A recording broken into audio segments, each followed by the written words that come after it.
Well, happy Sabbath, Shabbat Shalom, and welcome to the Friday night Sabbath Eve Bible study for, let's get the date up on the screen here real quickly, for the I was about to give you the civil calendar date, but I want to stay with my usual practice. We're going to give you the Hebrew calendar, God's holy sacred calendar date first. It's the 12th day of the 9th month on God's holy sacred calendar. It is the 24th day of November 2023, and I want to thank Mr. Joe again for putting those numbers next to the named months on the Hebrew calendar, because I was quickly able to just see it, and I didn't even have to stop and think, what month number is this right now, with Kislev. And Mr. Joe's got it nicely numbered for us here already. It's the 9th month on God's holy sacred calendar, and it's about the middle of the month. So we have another 2 weeks to go, a little more than 2 weeks to go in this 9th month. And then just as a perspective of where we are until the next feast day, we've got these 2 weeks to the end of the 9th month, and all of the 10th month, all of the 11th month, all of the 12th month, and this year is an extended year, so we have all of the 13th month this year. We have an Adar 1 and an Adar 2, because in an extended year, the 12th month, named by the Jewish calendar keeping people as Adar, gets numbered as number 1 and number 2. We have 2 Adars, a 12th month, a 13th month. And so that's, how many months did I count off there? All of the 10th, 11th, 12th, 13th. 4 full months, 2 weeks to go here in the 9th month. And then it'll be 2 weeks into the first month of a new year before we reach the 14th day of the first month for the Passover. So we got a good 5 months. That's a good 5 months before the next feast day. And what's significant about this month on the civil calendar? Well, many of you in the United States know that this was Thanksgiving in the United States. And well, I say in the United States, many other people may know it too. You in Canada may know we celebrated on the 4th Thursday in November. I was just listening to an old annual Thanksgiving program that I used to do on public radio. And we announced in that program, I might have to play that for you. It's got some uplifting music and a lot of good history a lot of people don't know. And in that program, I was about to mention, we make mention of the Thanksgiving Day in Canada, which occurred last month. This is November. It's on a Monday in October in Canada. Walter, if you're tuned in tonight, and Roland and your wife, I think y'all will agree that if I'm remembering that correctly, it's on a Monday in October in Canada that you do a Thanksgiving Day celebration. Excuse me, 1 second.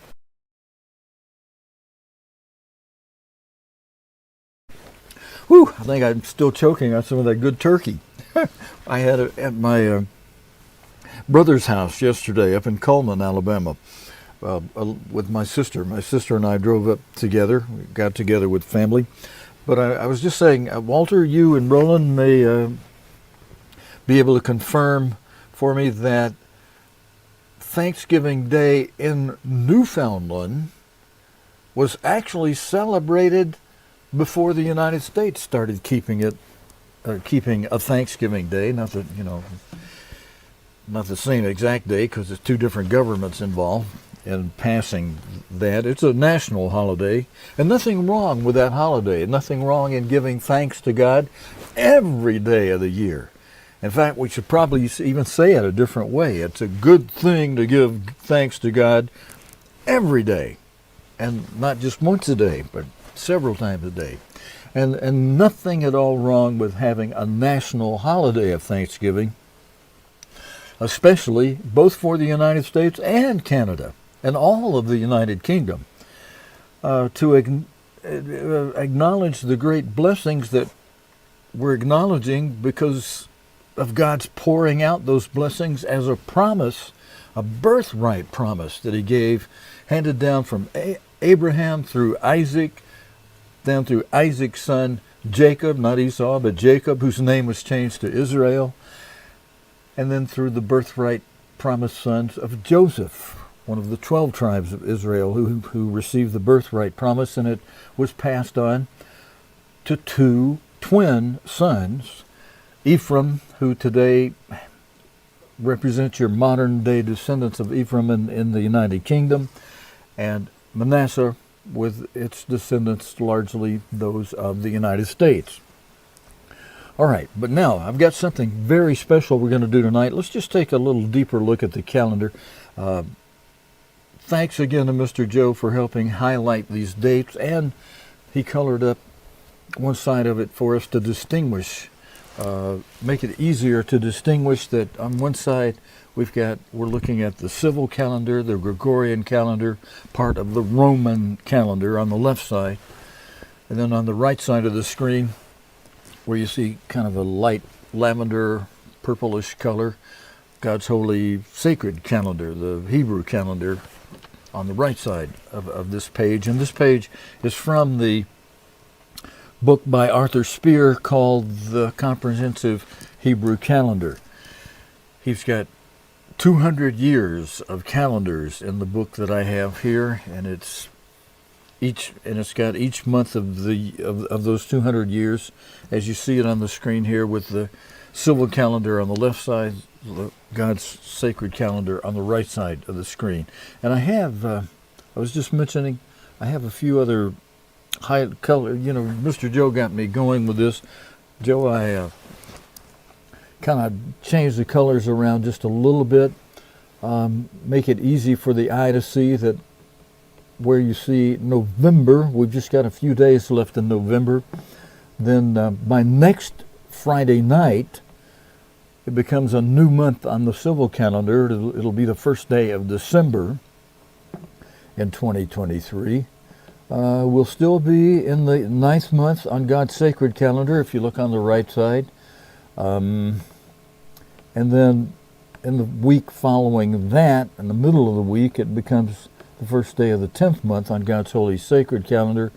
That happens in more or less the middle of December.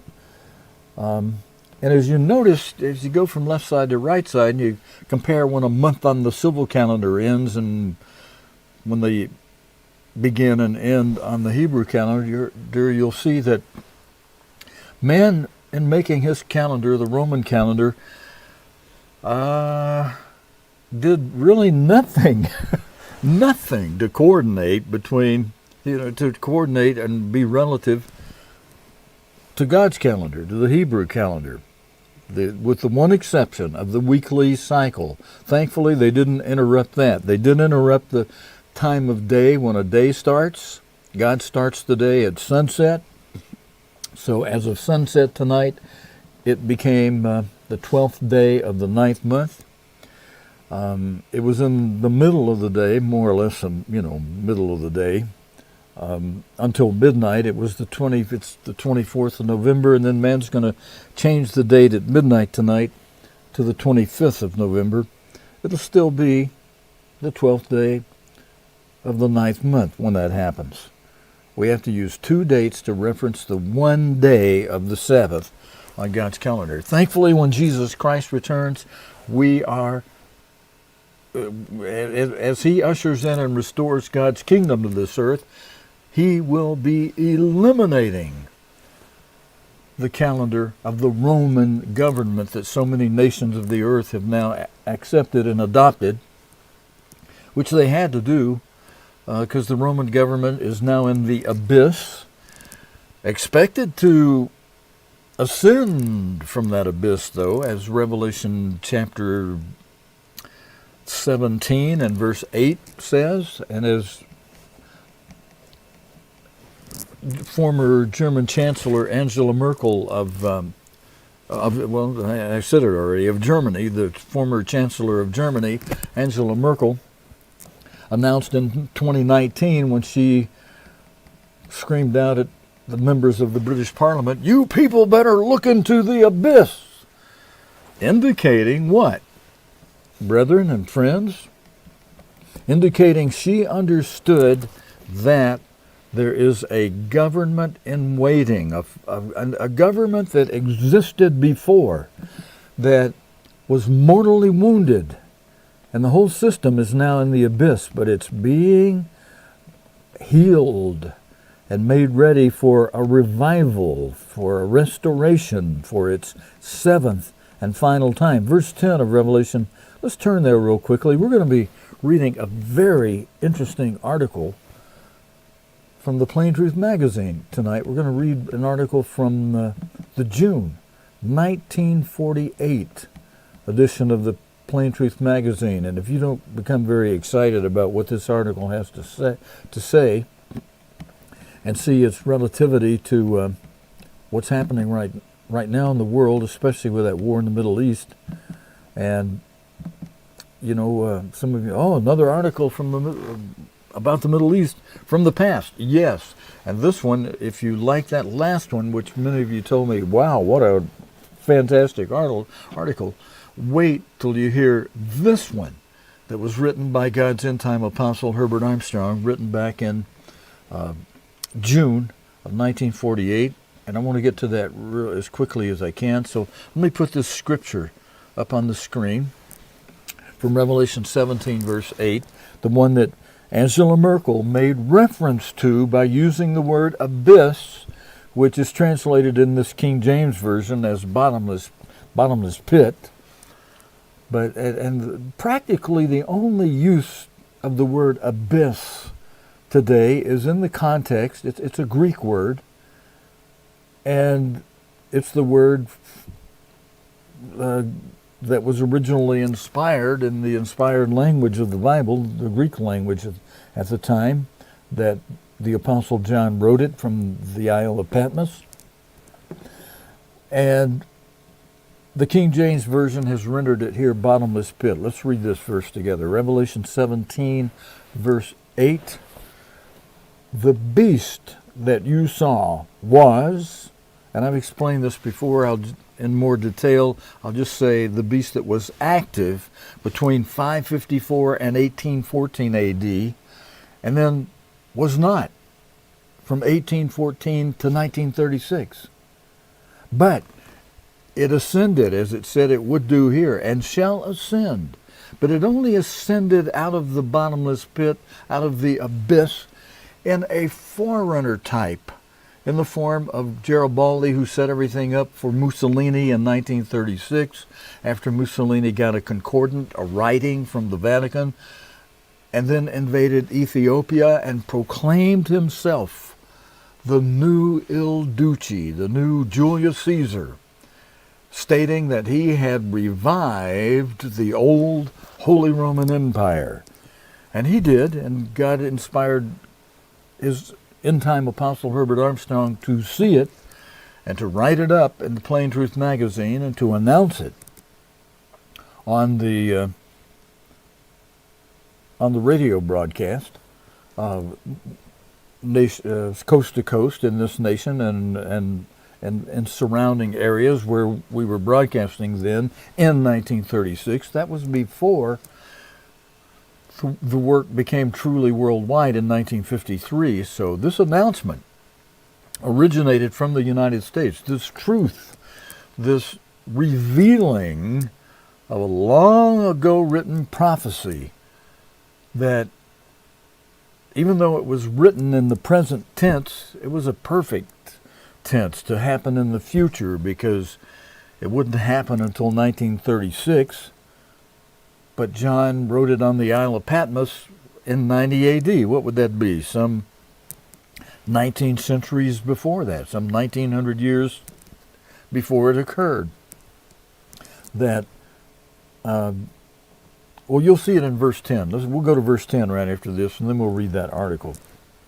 The beast that you saw was active from 554 to 1836, went into the abyss, into the bottomless pit, in between 1814 and 1936, then ascended in the form of Mussolini for 9.5 years, from the fall of 1936, when he had conquered Ethiopia, until the spring of 1945, on April 28 to be exact, when Mussolini was shot in the belly and then hung upside down from the canopy of an Esso gasoline station in Italy, along with his comrades and his mistress.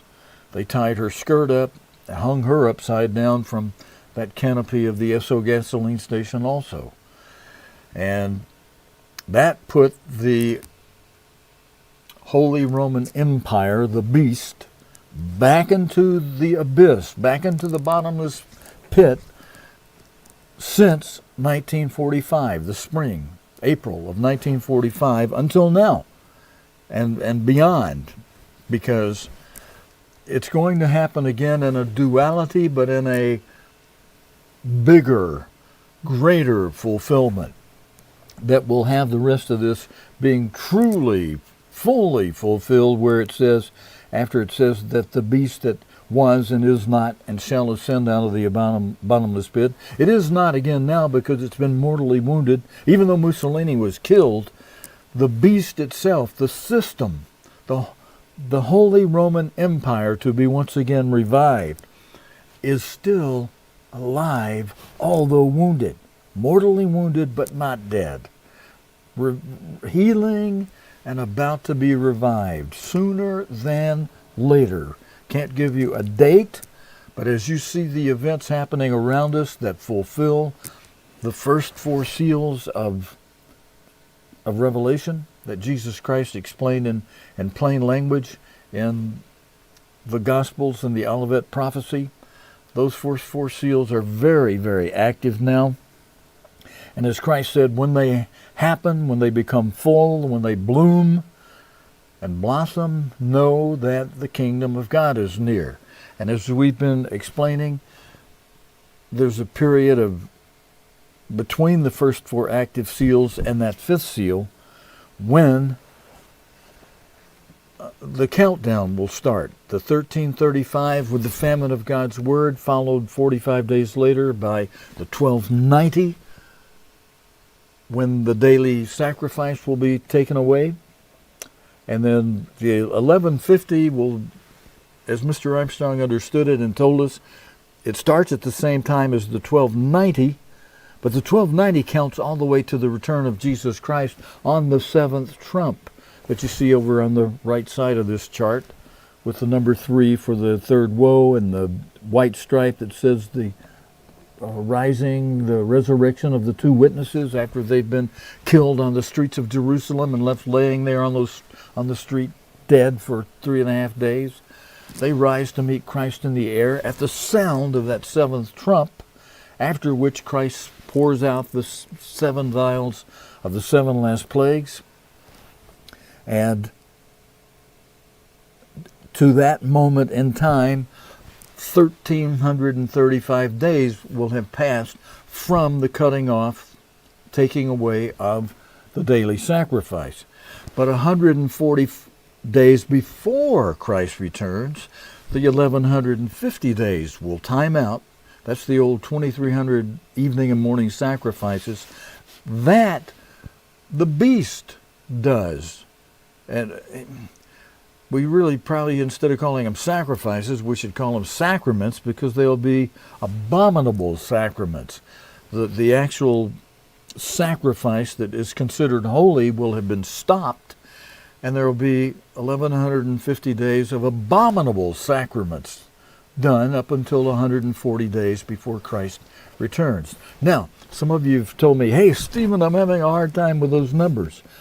Well, you don't really have to know them. The main thing we should be doing is, while these first four seals on the left side of the screen are active, we should be what, brethren? We should be watching them. Should we not? Did Christ not tell us? Let me mark this verse in the memory at verse 8, where I am and where we are here in Revelation 17:8. I'll put that back on the screen. And we're going to just duck over for a moment to the instruction Christ gave us in Luke.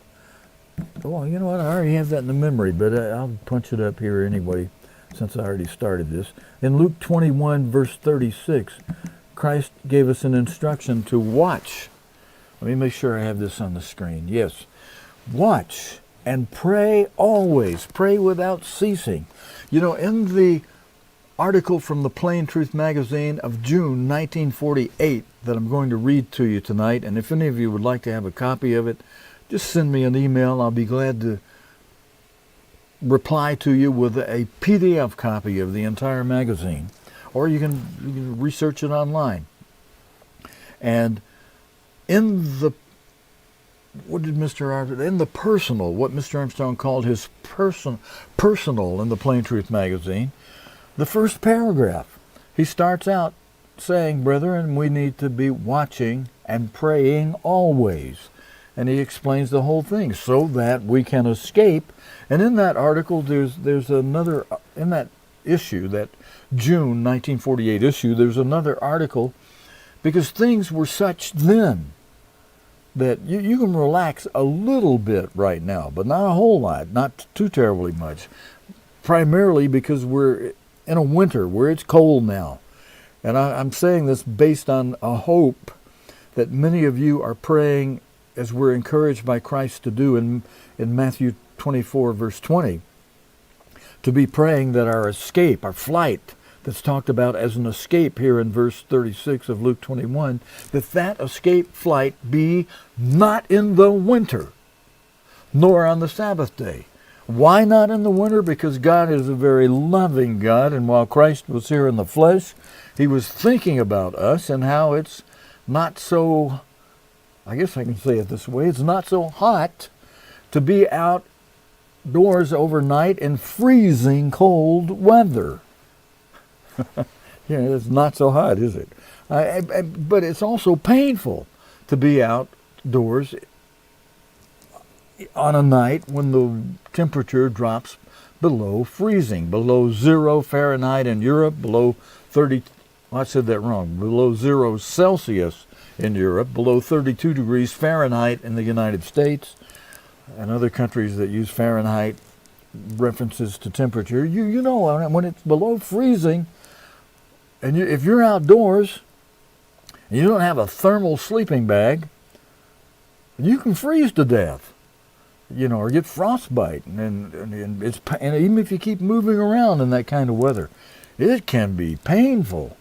So Christ said, look, pray, and when this escape that Christ is talking about here in verse 36 of Luke 21, when the time for this comes, when it actualities, when it actually happens, it's going to be a time of great trouble, and it's going to be a very difficult escape. I mean, you see news now of the trouble the people in the Middle East are having on both sides of the border fence at Gaza.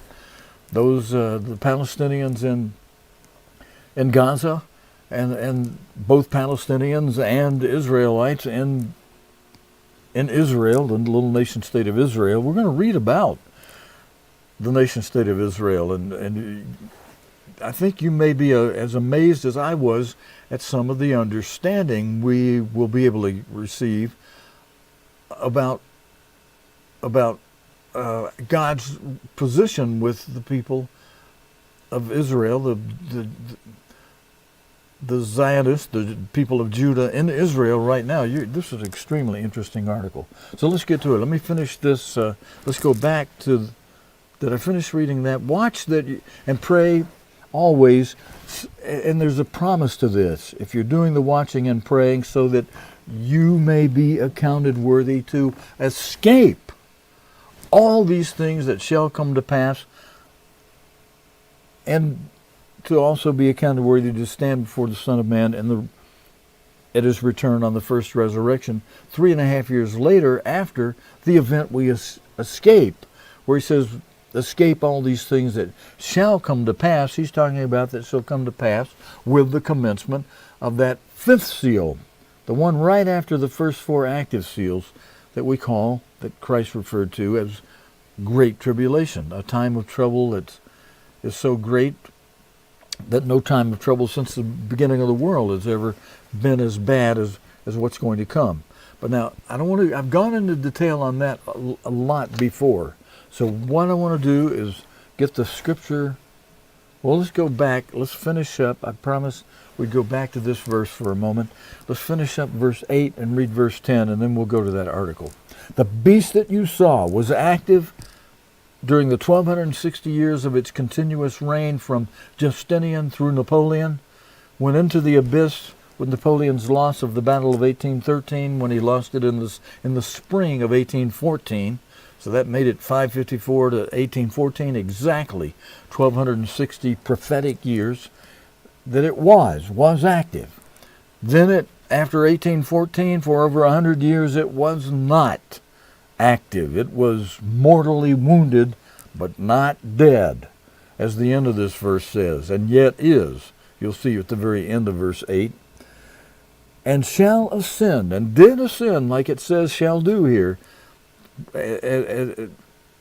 according to as John's writing in 90 A.D., for the future, it did ascend. The beast did ascend out of the abyss for its first time in 1936 with Mussolini, went back into the abyss in 1945, and now it's in this condition of is not. It was between 554 and 1814, and then it was again between 1936 and 1945.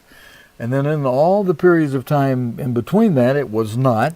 It was fulfilling this part that says, and is not, on the second line here on the screen. And shall ascend. And it did ascend, as I mentioned, between 1936 and 1945 in the form of Mussolini out of the abyss, but went back into the abyss in 1945, and he's been there. The beast has been in that abyss since 1945.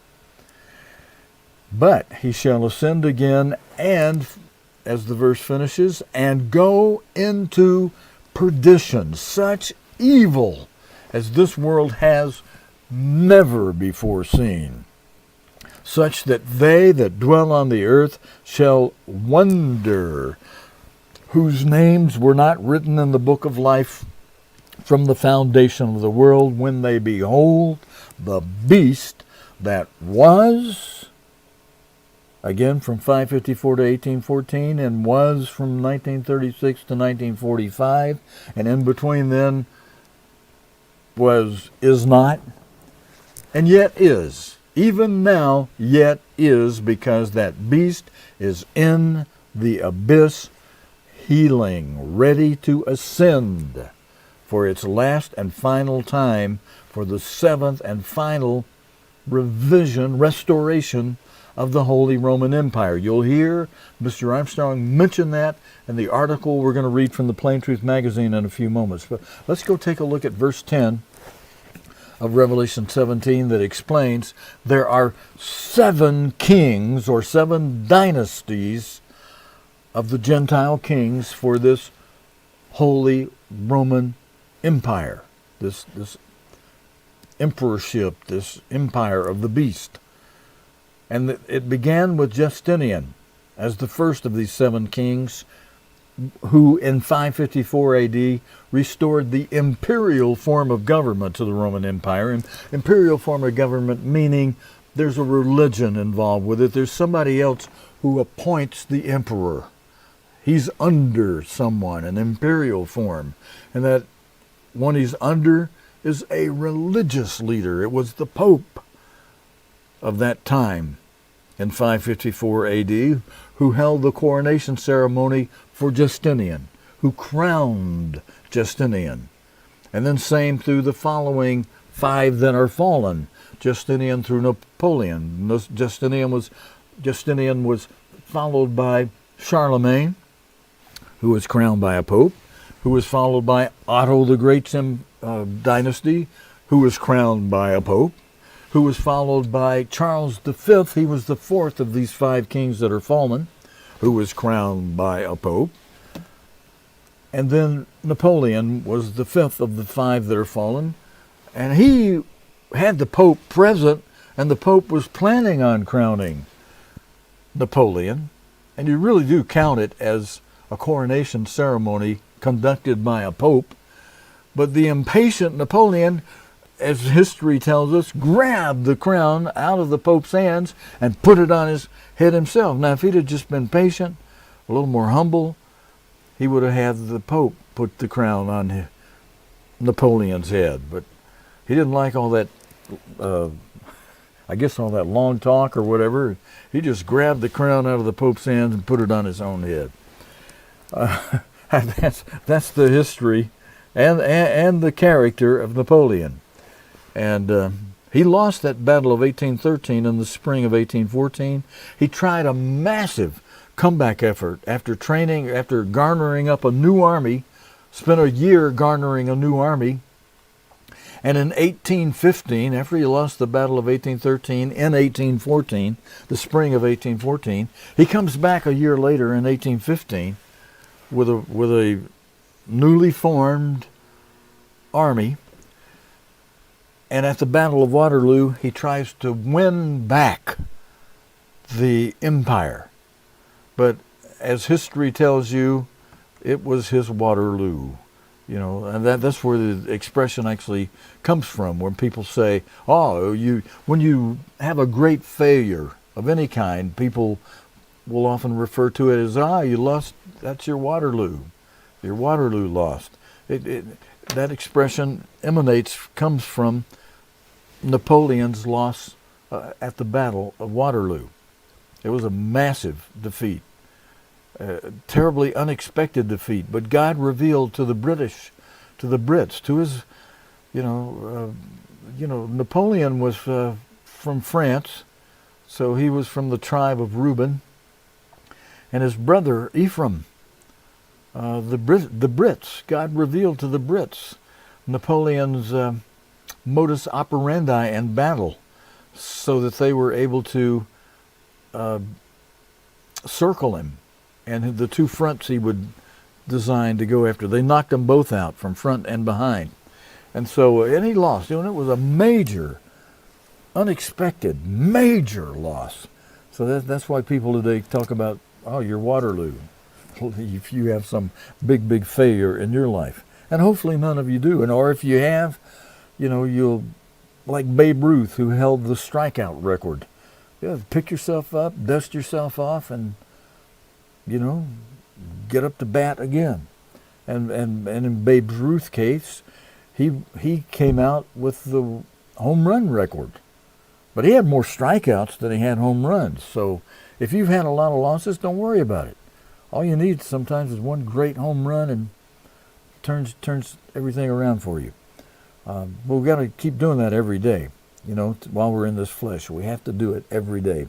But let's read this one. There are 7 kings, 5 are fallen. That was Justinian through Napoleon, the kings that reigned between 554 and 1814 AD. And then there was this big space where, as verse 8 said, and is not the empire, the Roman Empire, the Holy Roman Empire was not, after those 5 were fallen, for over 100 years. But then the next part of this verse came into effect in 1936. And one is. This is worded as if it were present tense. It was only present tense during the early years of God's end-time apostle Herbert Armstrong, after he had begun broadcasting in 1934. Then 2 years later, he's able to announce, hey, world, here's the revelation of the one is. It's Mussolini. And that's 6 of the 7 kings. Then it goes on, since there's 7 kings, you read the rest of this, it says, and the other. We've already talked about the 5 that are fallen, plus 1 is that's now come and gone. That's 6 of these 7 kings. And so when it says the other is not yet come, what's it talking about here, brethren? It's, if you got 7 kings and 5 are fallen and 1 is coming, 1 more that is no more, has come and gone. That's 6 of those 7, right? So the other one is king number 7, the last one. He's not yet come. We're watching for him now, and when he comes, he must continue a short space. That short space will be the 3.5 years of the Great Tribulation, the time that is illustrated in the chart here. All this from the fifth seal on to the return of Christ, that's 3.5 years. And that's the same as 1260. So when that fifth seal commences, we're at the 1260-day count on the countdown to Christ's returns. That countdown starts at 1335. There are some people I noticed in some writings that don't seem to go along with the way Mr. Armstrong taught us in his last years, that would occur 75 days, the 1335 would occur 75 days before the Great Tribulation, 45 days before the 1290. So after the 1335, after 45 days have passed, we get to the 1290 point, which Daniel 12, now the 1335 is mentioned in Daniel 12. It's in verse 12 of chapter 12. In the verse prior to that, verse 11 of Daniel 12, there's a mention of the 1290. Now, I put a big chart on the screen last week to help some of you that had mentioned to me that, hey, Steve, I'm having a problem with these numbers. Well, and I ask you to make yourself a note that in Daniel 12, verse 11, it talks about the 1290. And in Daniel chapter 12, verse 12, it talks about the 1335. And then it's elsewhere that the 1260 is mentioned in several places. And in Daniel 8, the 1150 days is mentioned, but you got to do some calculation on that, because it's mentioned in the form of 2300 evening and morning sacrifices. Since there's 2 sacrifices a day, one in the evening, one in the morning, well, 2300 sacrifices, evening and morning sacrifices, are only going to chew up 1150 days. Because in the count of 2300, you're counting each sacrifice separately, evening and morning. And that's a time of both missing the true reinstituted daily sacrifice, the holy, versus the profane that will take its place once the abomination that makes desolate is set up. There will be daily abominable sacraments being carried out by the image of the beast during those 1150 days up until 140 days before Christ's return. Now, we'll talk more about that in detail. It's not important that you have a handle on that, but for those who are curious, and when you read the things that relate to this in the Bible, having had it explained to you, and you say, yeah, I know how that works, and I see the scripture. It's like I can see the picture on the jigsaw puzzle now that somebody's explained it to me. It fits right here, and it fits in with the whole picture. All right, but let's do this. Let me see. Did I get a picture? Wonder if I can create a picture I can put on screen so that as I read this, you can see the same thing. All right, we're live, and I hope this doesn't kick my live stream off the air when I make some changes to our live streaming software. I'm going to do it while we're live. I'm going to pull up the web browser. I'm going to tell it to I'm going to copy the page that we have to go to for this. Let me see. See if this is going to work. I'll paste it in here. If it doesn't work, I'll just read it to you and put a scripture up on the screen. But if I can have it up here for you while I'm reading it, that might be good for both you and me. So just give me a moment to see if this worked. There it is, right there.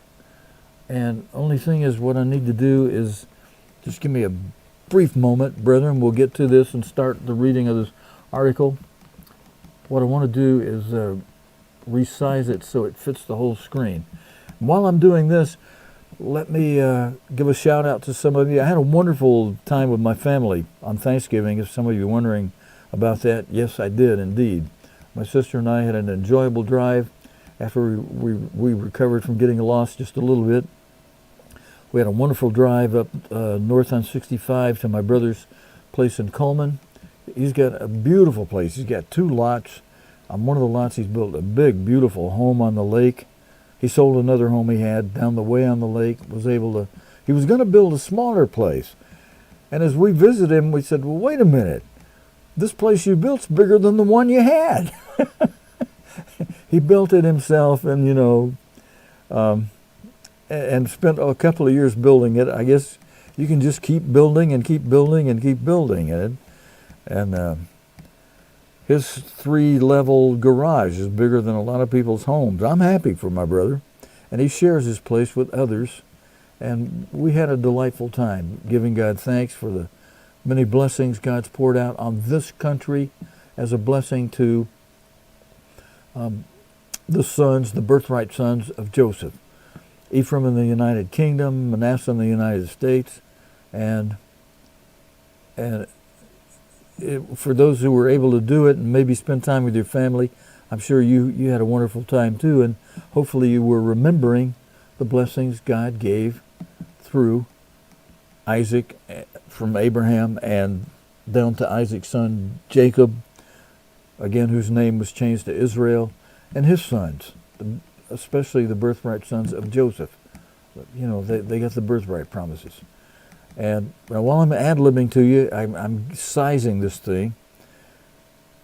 And sometimes I'm like some of those people, they ask you, can you pat your head and rub your stomach at the same time? I'm one of those people who can't always do that. So let me pause just a little bit, slow down in my talking.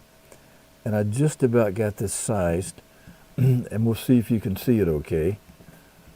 Let's see, I just need to stretch the width out.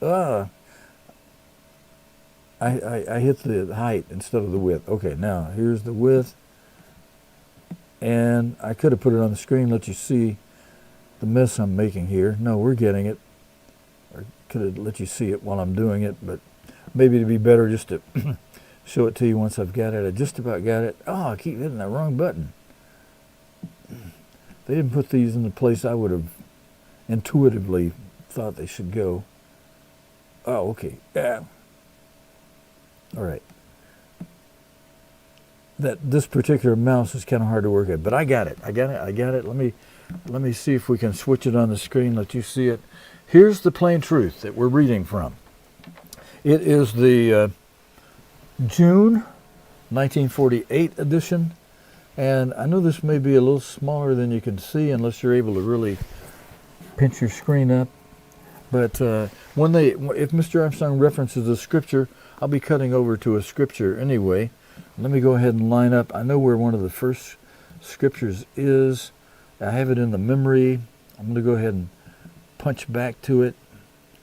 Because here, I got that ready when that comes up. Okay, let's see how we're doing on time. We'll get as far as we can up to the point where we have to sign off tonight. Let me make sure we're still on the air. Just going to check our screen. Looks like we are. Greetings to those of you who are watching live. I appreciate very much having a live audience. I was about to say, some of you, I know, you tried to call me this afternoon late while I was in the planning stage for what we would do tonight. And by the way, I'll mention that. And I'll just mention how I asked for inspiration. I was fasting today after eating so much yesterday. I thought this would be a twofold good time to fast. One, just physically good time after eating a bunch of food yesterday, and thanks for all the blessings God given us. But also, I really wanted to ask God, with what is happening so intensely now in the Middle East, what should we be thinking about and talking about, brethren, especially in the Bible study here tonight. And I had planned to do something that I thought you would find very inspirational, especially related to Thanksgiving. I had a program with the history of Thanksgiving, some godly Thanksgiving type music that's in the program that I was going to play for you tonight. And the history, I believe you would have loved. There's a lot of things in the history we dug up that a lot of people said, wow, I didn't know that about our Thanksgiving history. But after fasting and asking God what to do, He gave me something to do, and some of you call right after I'd gotten that inspiration, and I was fasting anyway, so I was trying to keep the time on meditation, prayer, and Bible study, and I didn't get a chance to talk to you. I would have loved to, and we'll look forward to talking to you yet. But I think you'll appreciate my having stayed with this and got this ready where we can read it. So let's dig in. The Plain Truth, a magazine of understanding. This article is entitled, After 2,550 Years, after over 2,000 years, 2,550 years, Jews are a nation again, indicating they have not been a nation for 2,550 years. And the title of the article then says, Prophecy Fulfilled. Let me back up something where I got to get something ready. Okay, the subtitle reads, Here are the real facts back of the strange dilemma in Palestine, exclusive in the Plain Truth, from private interviews with chief leaders of both Arabs and Zionist Jews, by Herbert W. Armstrong. And again, brethren, remember this was written by him in June 1948, just as the nation, the people, the Jews who went to Israel were becoming a nation again. That same year, 1948. The Jews, once again, a nation of their own in Palestine after 2,550 years, after 2,550 years. Mr. Armstrong in this article asked the question, what does it all mean? What's back of this world-shaking event? Is this the prophesied regathering of Israel back to the Holy Land? The new nation was born in turmoil and war between it and surrounding Arab nations flared out immediately. The new nation is a republic. Its president is in... Oh, wait a minute. Hang on a second. Oh. Let me read that again. Let me read from that second paragraph again. What does it all mean? The Jews, once again, a nation of their own in Palestine. What does it all mean? What's back of this world-shaking event? Is this the prophesied regathering of Israel back to the Holy Land? And he makes the president is in America. Well, I'll figure that out in a second. Let me go ahead and keep reading. The new nation was born in turmoil, and war between it and surrounding Arab nations flared out immediately. The new nation is a republic. Its president is in America, and it calls itself officially Israel. Okay, he was just saying that the president of the new nation, Israel, at this time was in Israel, its president. Look at the paradox of contradictions. The Jewish nation, Israel, a fact in Palestine today, and yet it isn't a fact at all, but a colossal illusion. What's he saying here, brethren? Well, stand by. He's going to explain. On May 15th, the British relinquished authority and moved out of Palestine. The nation Israel moved into power. And yet, this didn't happen at all. But what did happen is that Israel moved out and another nation set up rule. This is not, now you have to understand who is who in prophecy. Israel includes all 12 tribes, includes Ephraim, the Brits of the United Kingdom. So keep that in your brain as you hear something that may sound a little confusing for a moment. It'll shake out as we get into the rest of the article. This is not the prophesied great coming exodus of Israel back to Palestine, but man-made blundering and confusion. Now this may explain why some of the turmoil that some people are having such a hard time understanding. This is not the restoration of Israel and the peace of the Holy Land, but strife misunderstanding, bloodshed, and open battle. But why?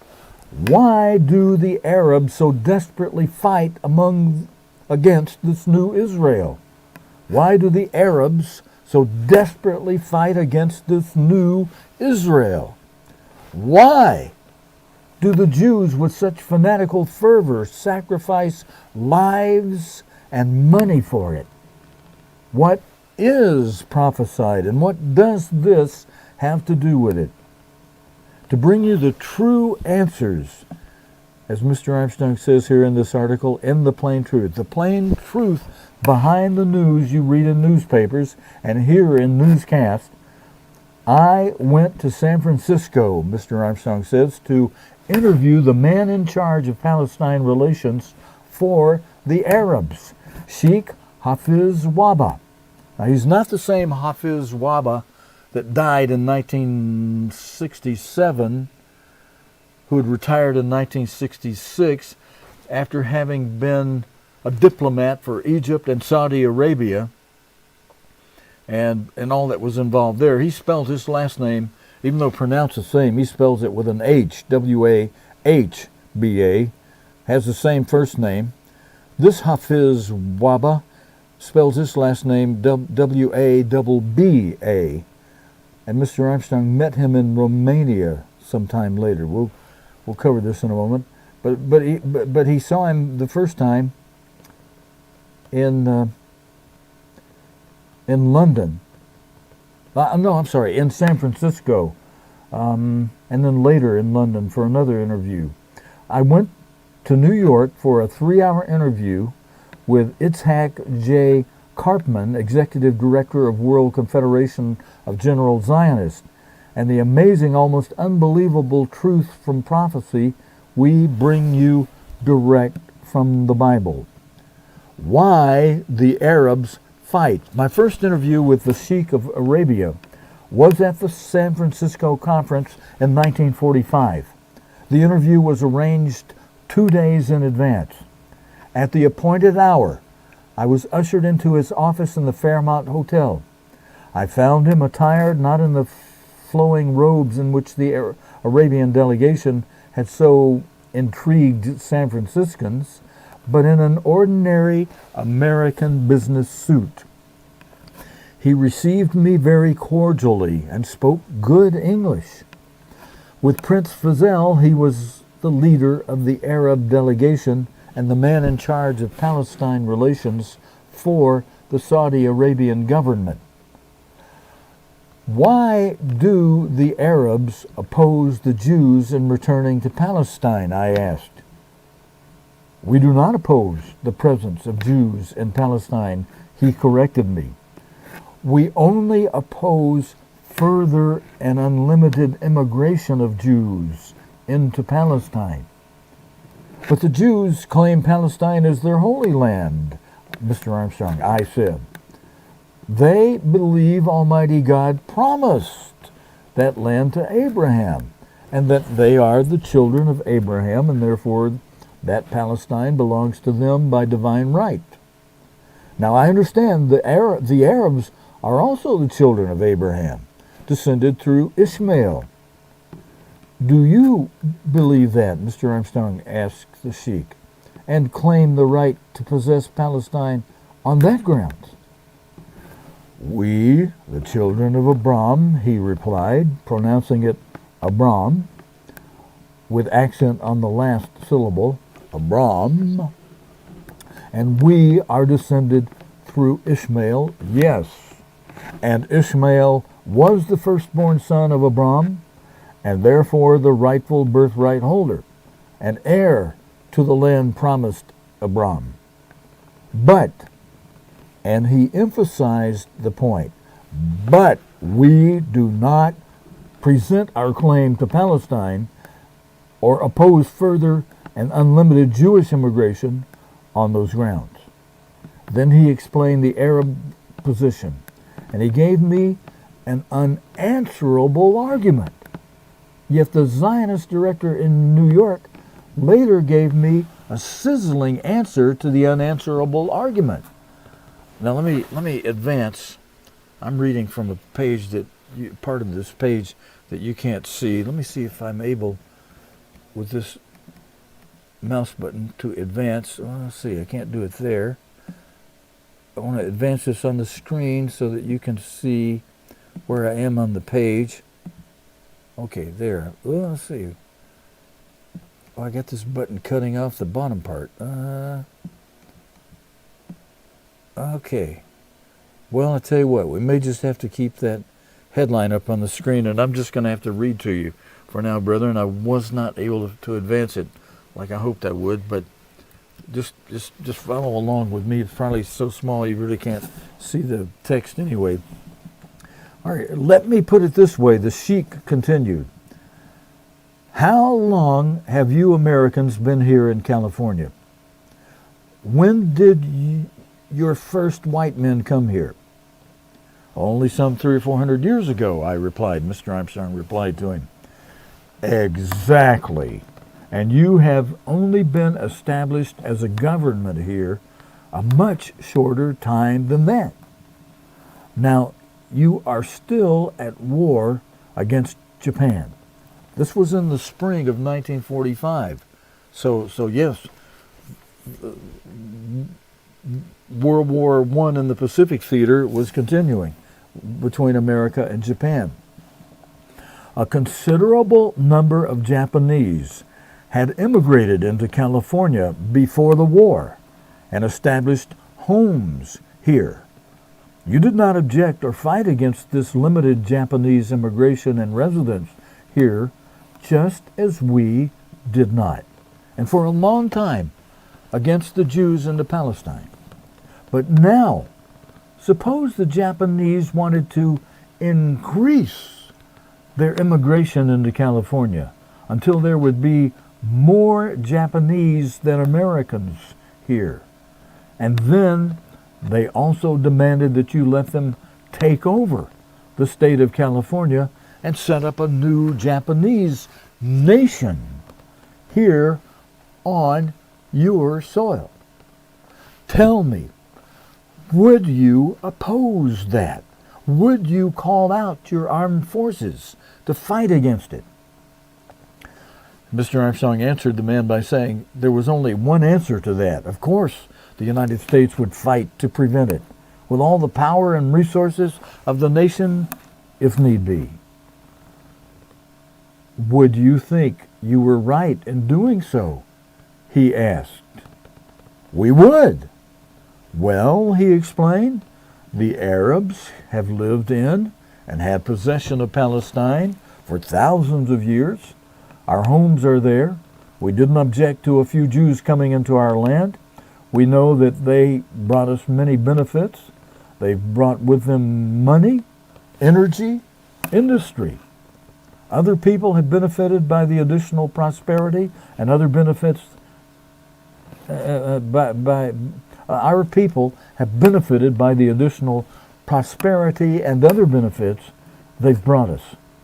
That we welcomed, as long as they were a beneficial minority in our midst. But now, Jewish immigration has been increasing at such a rate that soon there will be more Jews than Arabs. Brother, I'm just going to stop reading the article for a moment. And something that I was reading in today's news explained that I think the number was somewhere around 7 million Jews in Israel today, and about an equal number of Palestinians in Israel. About 7 million Palestinians. Let's go back to the article. But now Jewish immigration has been increasing at such a rate that soon there will be more Jews than Arabs. Now remember, this is an article from 1948, Mr. Armstrong quoting from his interview with the representative from Arab. Now the Jews want to take our land away from us and make it their own nation. That land has belonged to us many times longer than California has belonged to Americans. You say, You would oppose and fight against Japanese immigration flooding California with more Japanese than Americans and taking your fair state away from you and turning it into a new Japanese nation.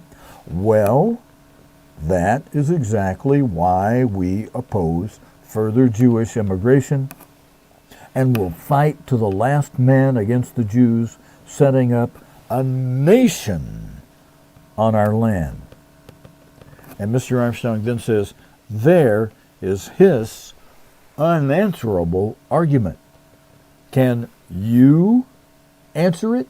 Mr. Armstrong says, I couldn't. Not during this present world where men set up institution and ways and customs without regard to the decrees of God. Of course, in due time, when God himself steps in to take rule away from men and to rule the earth by divine fiat through Christ as King of Kings, it will be different. But from the standpoint of the present time and the present world, Mr. Armstrong says in his article here, I had no answer. But I questioned His Excellency further. But what about the pitiful condition of hundreds of thousands of persecuted, homeless Jews driven out of Europe by Hitler? Can you deny those poor refugees a home in what they consider as their own ancient homeland? Why should the Arabs be called upon to bear all the burden of sheltering homeless Jews? He asked in reply. Why does America and Britain expect us to accept them when you yourselves refuse them? You could absorb them and they would only be a small and unnoticed addition to your famous melting pot.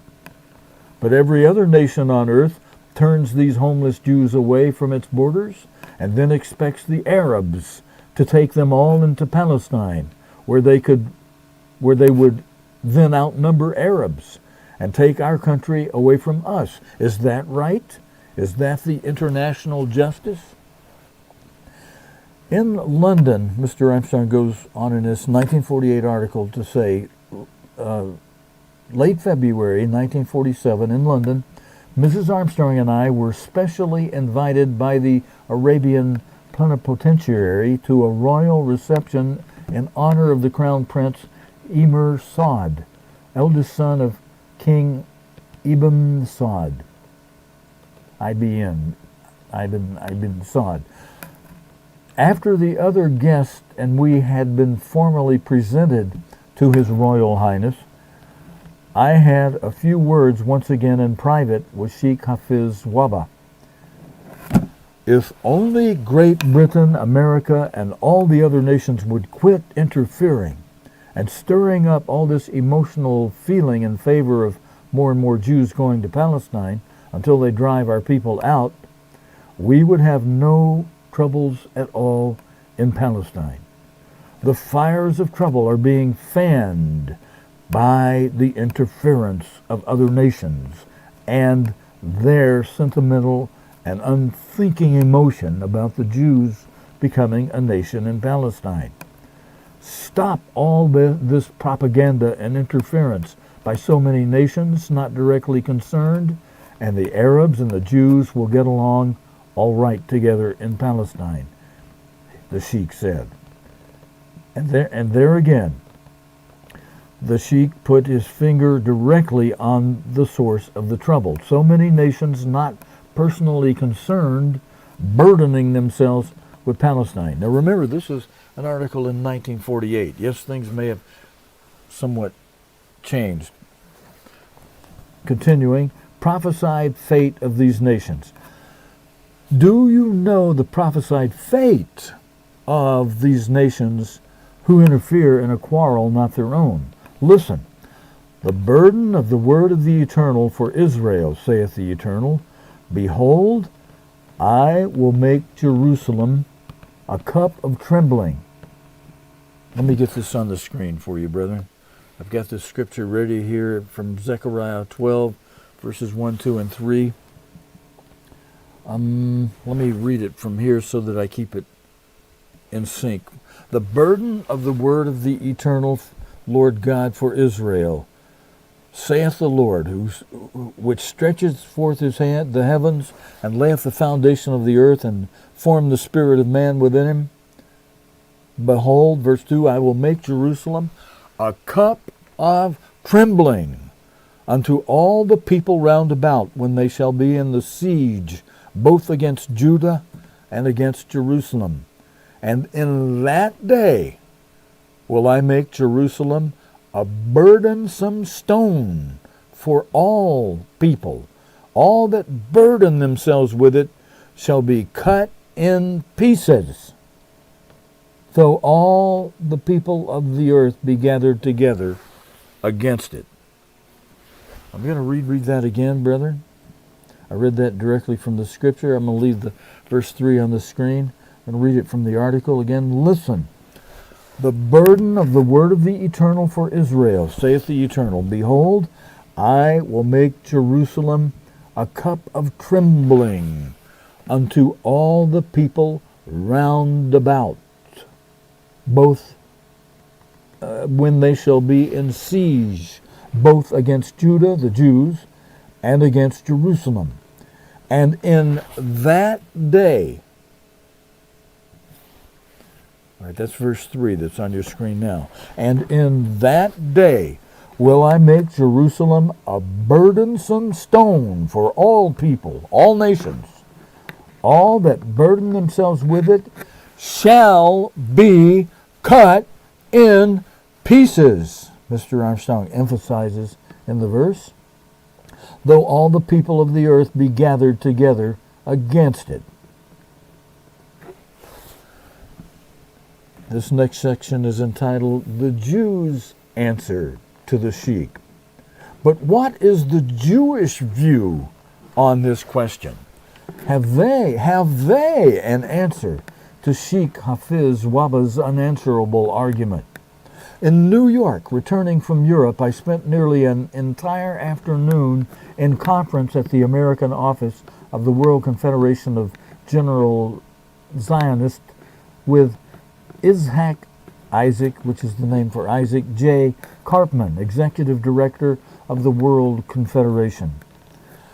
A young Jewish Palestine labor leader, Hapoel Habzar, had just arrived in New York from Palestine and sat in on our chat for about an hour. He had come to the U.S. on the ship State of Oregon, a French ship named State of Oregon. These were interesting men. Mr. Karpman's father was named Abraham, and he was rather proud to be called Isaac, the son of Abraham. I told Mr. Karpman what the Arabian minister had told me, the Arab's unanswerable argument. And did he have an answer? He had a sizzling answer. First, let me state a few census figures, he said, so you'll have the exact relative populations in mind.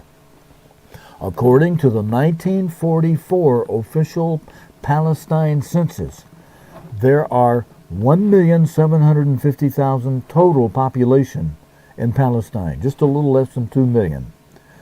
Now, over 2 million.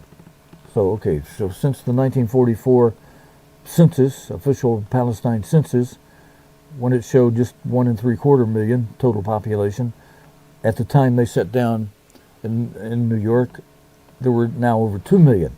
Of these 2 million, 1.1 million are Muslims, mostly Arabs. 530,000 are Jews. So a little over 1 million are Muslims, just a tad bit over 500,000 are Jews. 140,000 are Christians. 15,000 are miscellaneous. Actually, today, 1948, Mr. Armstrong says in the article in parentheses, there are about 1.3 million Arabs and a little less than 750,000 Jews in all Palestine. There are about 1.3 million Arabs and 710,000 Jews in all Palestine. Let me give you those numbers again. Actually today, parenthesis, 1948, there are about 1,300,000 Arabs and 710,000 Jews in all Palestine. In the new Jewish nation called Israel, roughly half of Palestine, there are about 600,000 Jews and only 395,000 Arabs. In the city of Jerusalem today are approximately 100,000 Jews and 100,000 Arabs. Close parenthesis. Now, remember, brethren, Mr. Armstrong is, in the numbers he just gave you, he's talking about today, 1948. This next section, Jews dominate Palestine life. All right, said Isaac Cartman. Let's take the Arabian minister's example, California, and see if the circumstances are the same. Conditions are altogether different. Today, the real life in Palestine is Jewish. The real life in California is American, not Japanese. In Palestine today, industry, banking, insurance, commerce is 90% Jewish, only 10% Arab. All right, now we're going over to page 6 for the completion of this article, brethren. Let me just get down to page 6. Page 4, page 5, page 6, and we pick up in the part of the article continued from page 2, Jews are a nation again. Agriculture in Palestine is 40% Jewish. Jews pay 87% of the income tax in Palestine. How much do the Japanese pay in California? Now remember, this is a 1948 interview.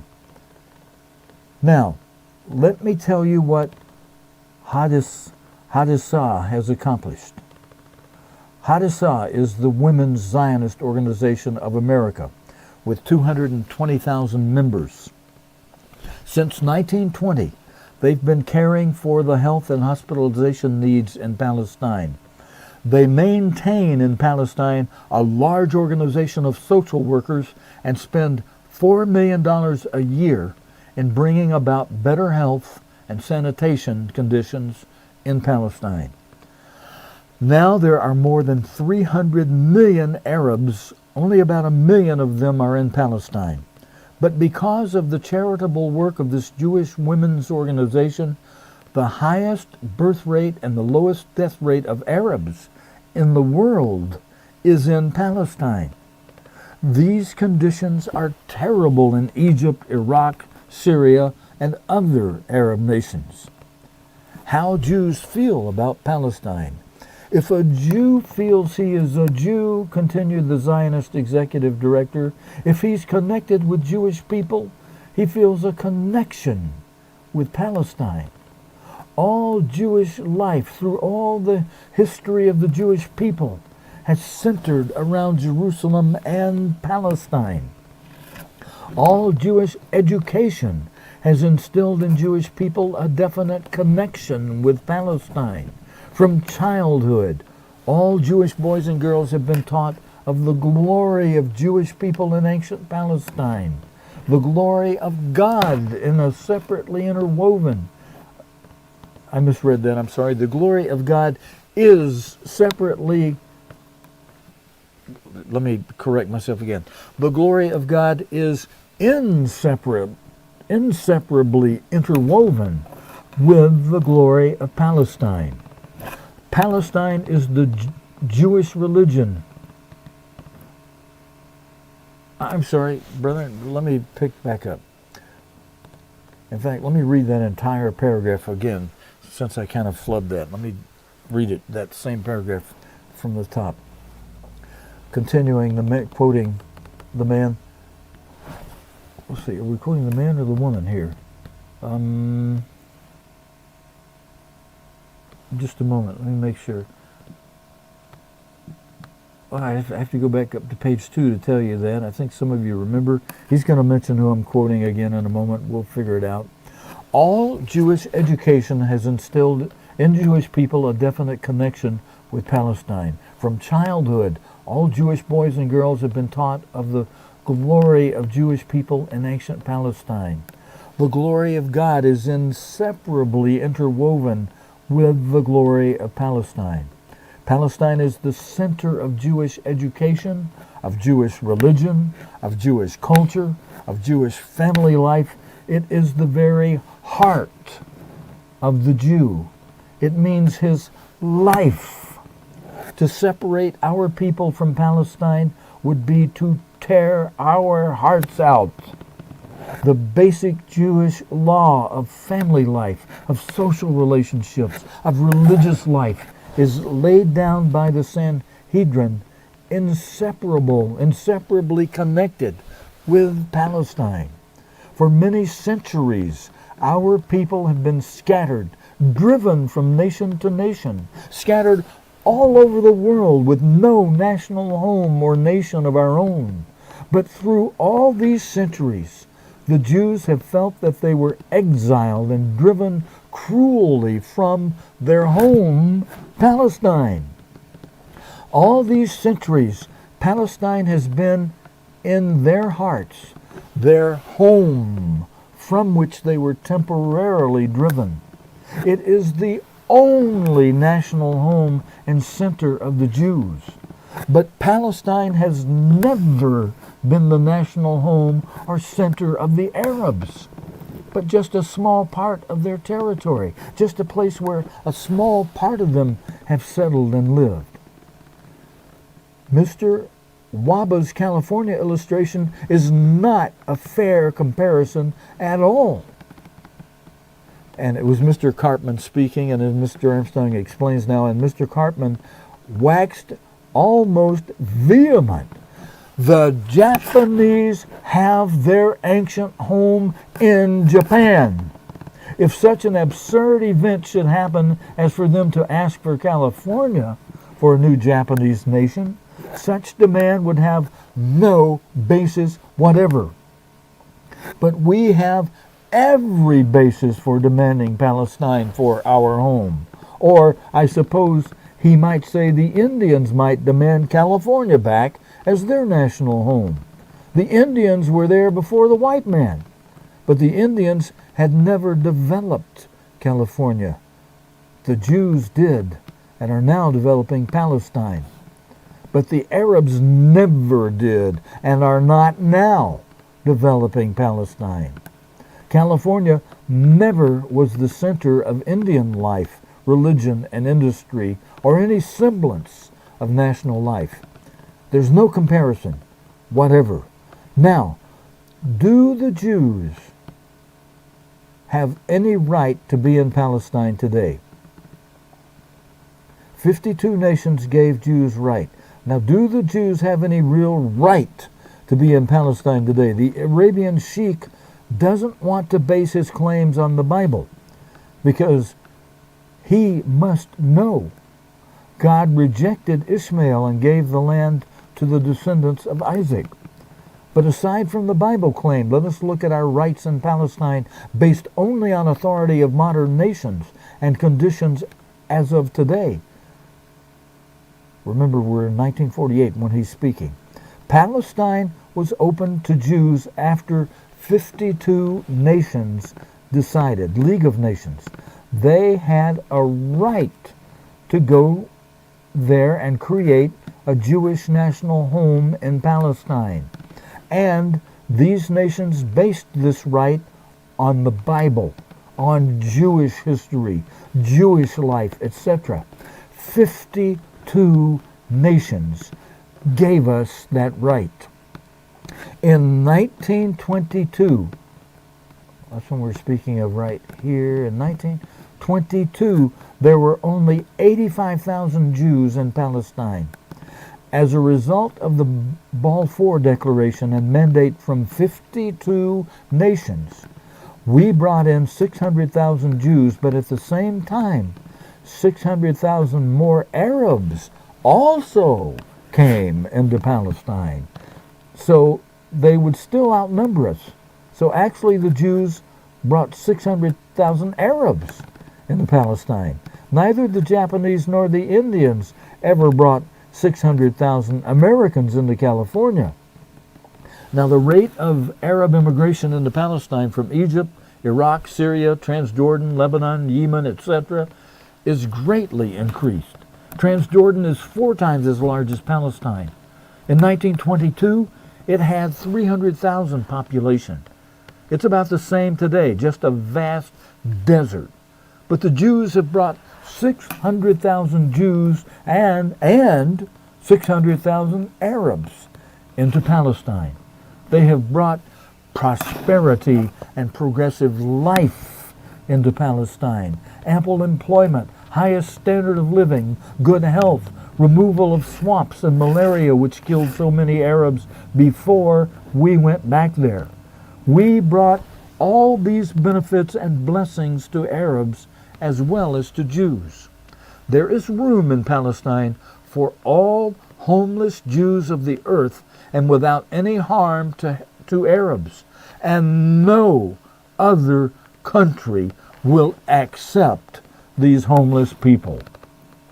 The condition of those refugee Jews is tragic. Yes, one of the world's greatest tragedies, and all Palestine is the only solution. Remember, 52 nations opened it up to us.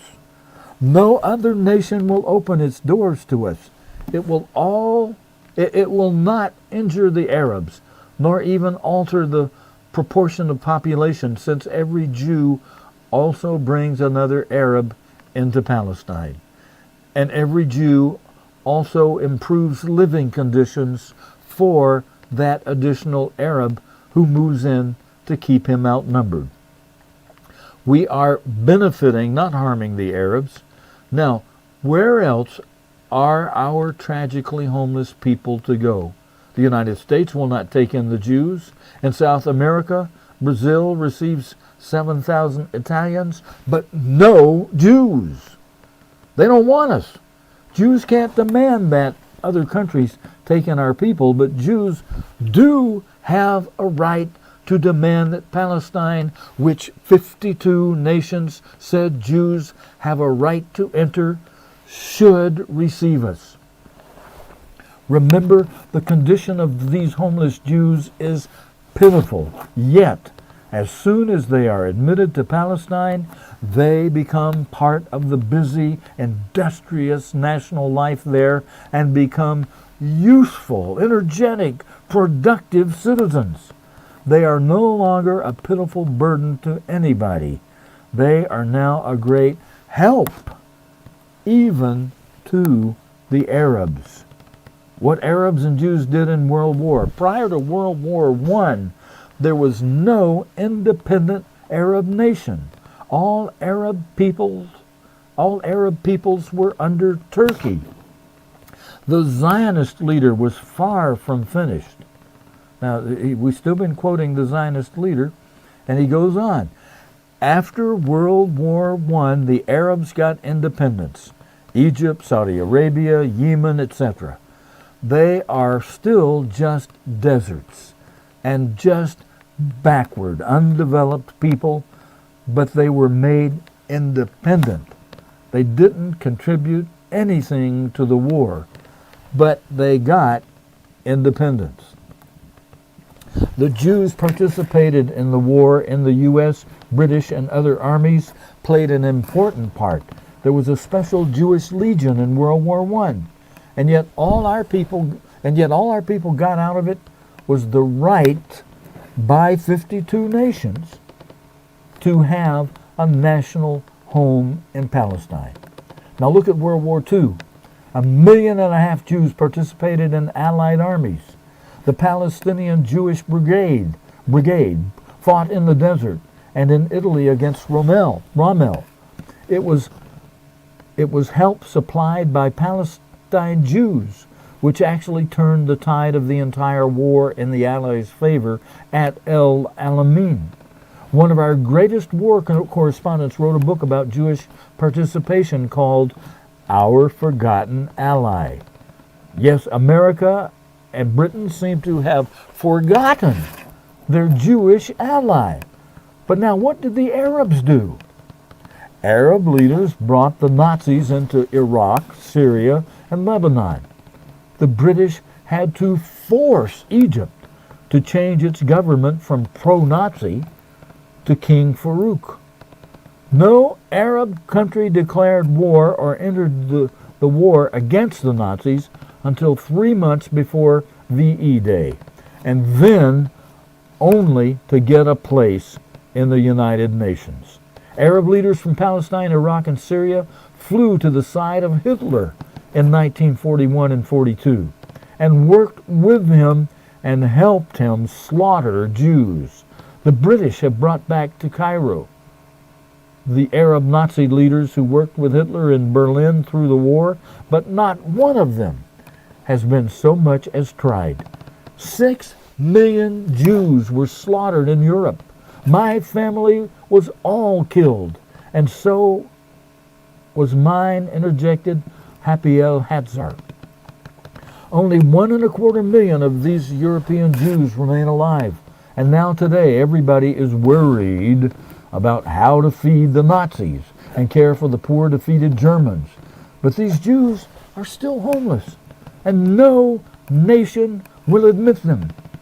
52 nations gave them a right to enter Palestine, but the Arabs fight us, and the Arabs have oil, and so Britain and America listen to Arabs.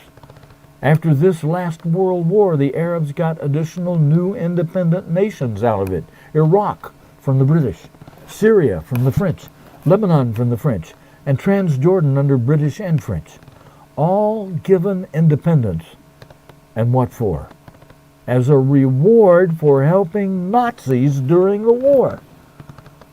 The Zionist leader was a little bitter now, Mr. Armstrong says. And he continues quoting him. But what do the Jews get out of it for helping the Allies defeat Germany? When we have these homeless survivors from Hitler's race-hated slaughter, from Hitler's race-hatred slaughter in their present pitiful plight, we get the door to our homeland slammed in our faces. After 25 years of the mandate from 52 nations, which said it is the Jews' right to go back to Palestine, that mandate is exercised by the British fighting against any Jews who try to go there, sending these Jews to Cyprus and detention camps, placing them as prisoners behind barbed wires. But let me stop the article for just a moment and point out, remember how Mr. Armstrong taught us that there's very often duality in prophecy?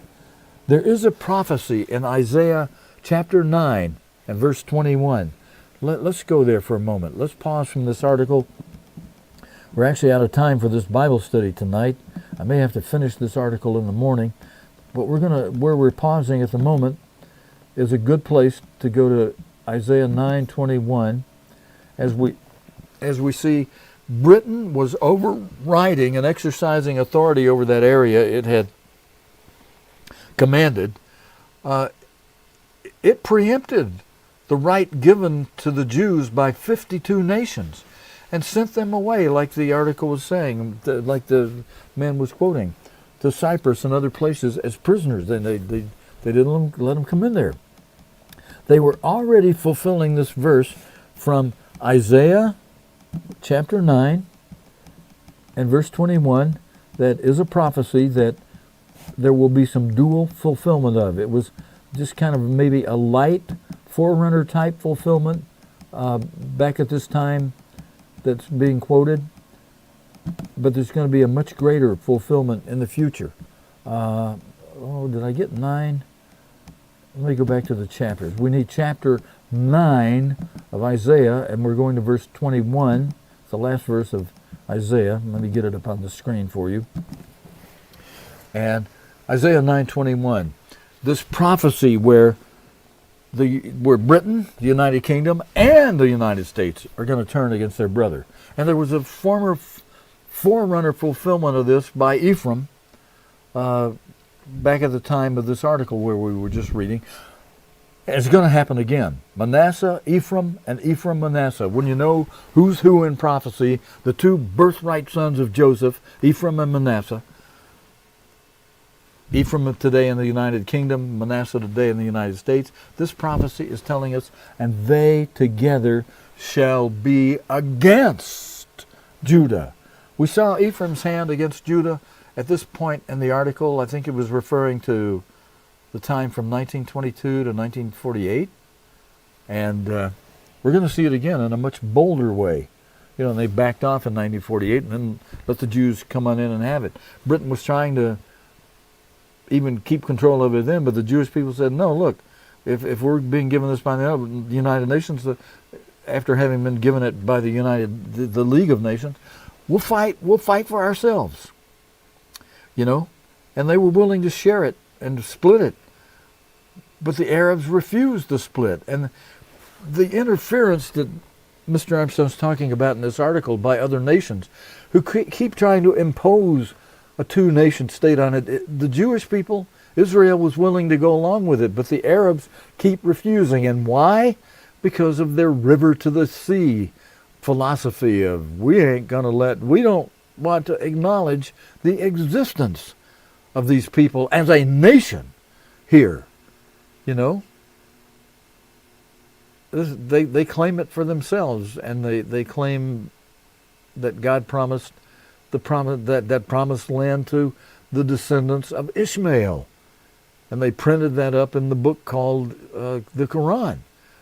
But the true word of God, God's holy word, says Abraham took Isaac up on the mountain, and that God promised the land to the descendants of Isaac, Abraham's son Isaac, who had the son Jacob and Esau, the twin sons, and Jacob received the birthright promise, handed down to his 12 sons. His name changed to Israel, and the birthright handed down through his 12 sons of Israel, the 12 tribes of Israel. And the birthright promise went through the son of Joseph, who had the two boys, Ephraim and Manasseh, which today is the United Kingdom, the United States. And so, as the superpowers of the world, United States and United Kingdom, and the United Kingdom and the United States together, they together shall be against Judah. We're going to see that in the future. And I tell you what, let's do, brethren, since we are at the end of our time for the Bible study tonight, let me see how much we have left to go. Oh yeah, we have another page and a half to go. So, I'll pick up as a sermonette type thing with this in the Sabbath service in the morning so that we can sign off timely tonight. And I'd like to thank you for joining me. Hope you're finding this article interesting. There's just a little of it. Page and a half to go. We'll finish that in the early part of the Sabbath service in the morning, and we'll sing some hymns together and finish this up, and then we'll have an excerpt from a sermon or a telecast by God's end-time apostle Herbert Armstrong. I'm looking at several that will be timely for what we need to be considering. But brethren, thank you for joining me. Got to sign us on out of here now. I'm going to wish you a good, peaceful, restful night of sleep.